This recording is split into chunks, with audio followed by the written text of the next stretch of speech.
Hi guys, welcome back to another Synth Secrets. Today we're going to try recreating the incredibly well-known synth sound of Everything in Its Right Place by Radiohead. There's so much debate about what it is. Is it a Prophet 5, is it a Rhodes, or is it a blend of the two? One thing we do know is Nigel Godrich's studio is analog heaven, so it could be many things. And we know we can get close with Hive. The track is the lead song on their pivotal album Kid A, which shunned the guitars and rock formula of OK Computer and the bends in favour for an electronic inspired sound that has more in common with Aphex Twin and Square Pusher than it did rock bands of the time. At the time, it divided fans, but it's not held them back, as over the past 20 years they have become one of the biggest bands of all time, mixing guitar music with electronic music and lots in between. If you want to follow along, you can download Hive for free, and we've left a link below. We've also left a link to the original track in case you've not heard it. If you enjoy these Synth Secrets, please consider subscribing, and remember you can also read them on Attack. We've left a link below for that too. Right, let's jump back 23 years and go for it. Okay, so to begin with, open up Hive or whatever synth you're using, and we're going to initialize the init preset. Now, we're not going to go into too much about the theory in this, but this is a C minor chord progression. You can see the MIDI here. You could try and recreate it by ear, or you could use audio to MIDI, or you could just find the MIDI somewhere online. Now, the first thing we want to do is we want to detune the synth. -19 sounds about good. And you want to bring the voices to around 5. We're going to come on to that a bit later. Because there's so much polyphony, we only want a handful of voices, so we have a limited amount of polyphony to control. Now, obviously this sound is killing us, so let's change it immediately. Head to oscillator 1, choose sawtooth, and we want to choose wavetable. Much sweeter. Now, underneath you have a subcategory, and let's click on simple, and let's choose 6 waves. Now, the original Radiohead has this huge stereo field, and we can kind of mimic that using unison. So let's turn it to 2. You can hear the difference immediately. And let's pull the cutoff down on filter 1. It's already sounding like everything is nearly in its right place. Let's boost the resonance. Dial in a bit more on the cutoff.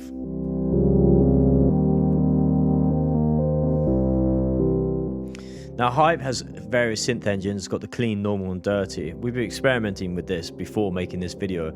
We feel like the dirty just has a different sound to it. I'll go back to normal. And then we go back to dirty.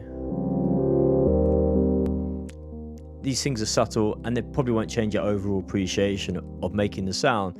But these types of things do make a difference when combined with all the other extras. So now that this sound is there, we want to change the amp envelope. Let's pull this down to around 35%. Let's pull the sustain down. And let's push the release around 85. Now it's smoothed out between all the notes. We can mess with it a little bit more.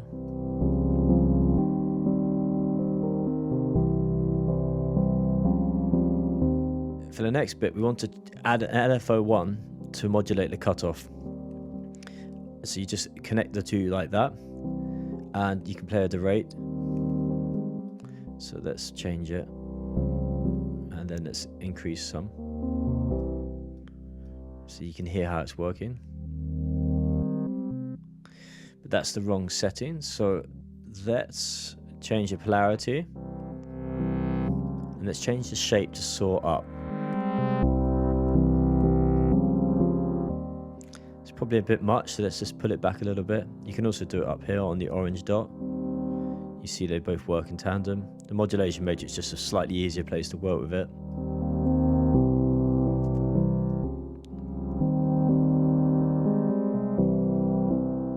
We also want to amend the modulation envelope, so we're going to connect that to the cutoff as well.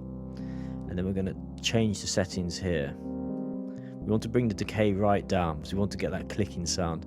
And again, lots of release. Bring sustain down. And also for the modulation 1, we want to increase it to around 1 o'clock. But you hear how it doesn't sound consistent across all the notes. That's where we want to increase the key follow. You can hear the difference at the top C and the bottom C are all sounding consistent now with the modulation. Take it off. Put it back in. You can tweak it ever so slightly. Maybe bring down the rate a little bit.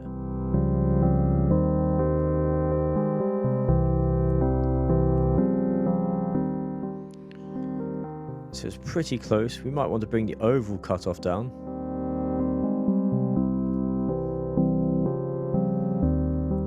That's sounding pretty tasty. Now, we mentioned the voice is important. There's a lot of overlapping notes, so the more voices we're going to have, the more it's going to be harder for us to control it. That's why we decided to reduce it from 8, which is the standard setting, down to 5. The last thing to really do with this is just deceptively simple, this sound, is to add in some effects. So let's click on distortion, just a small amount, just dial back the mix, a bit of crunch there. Let's leave it on soft clip actually, let's see how it sounds. Oh no, let's go back. Definitely some compression. We can only assume that Nigel Godric's has all the best compressors, all the best analog compressors in the world, so there's definitely added some compression.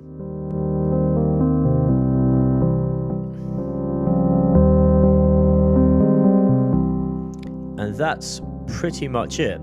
If you really want to take the sound further, if you listen to the track, there's all sorts of modulation that continue throughout, and you can do all types of things. So if you, especially with the filter cutoff here, look, if you dial it in, then you hear how that sounds a bit more similar to what you get towards the end of the song. So let's go back to what it was. You could use another LFO.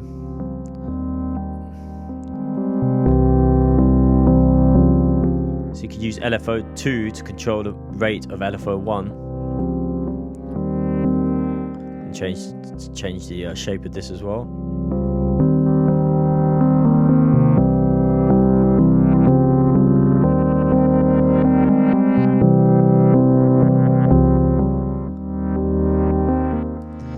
So there's lots that you could do to take this a little bit further, but let's remove that for a second and go back to how it was.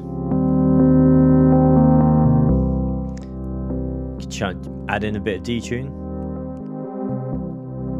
Too much, but a tiny bit there. You could even change the waveform slightly.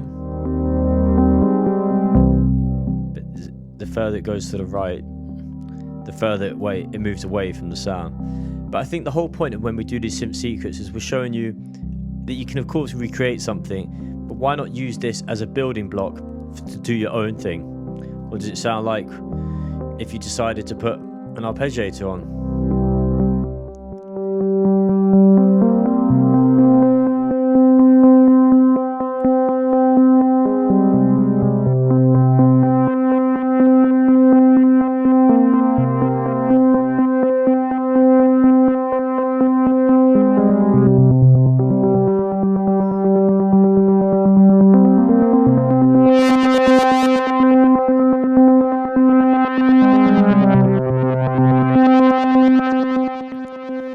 So there's all sorts of things you could be doing.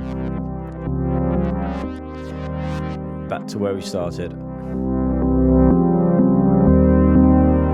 And feel free to just spend a bit of time messing with the amp one and the modulation one just to get them exactly where you want them. I'm going to push the resonance a bit. This is opening too quickly. And that's more or less the sound we're looking for. We hope you found this Synth Secrets helpful. Please remember to subscribe, and if there's any tracks you'd like us to show you how to recreate using Hive or any other synth, just drop a comment and we'll do our very best to get back to you. Thanks for watching.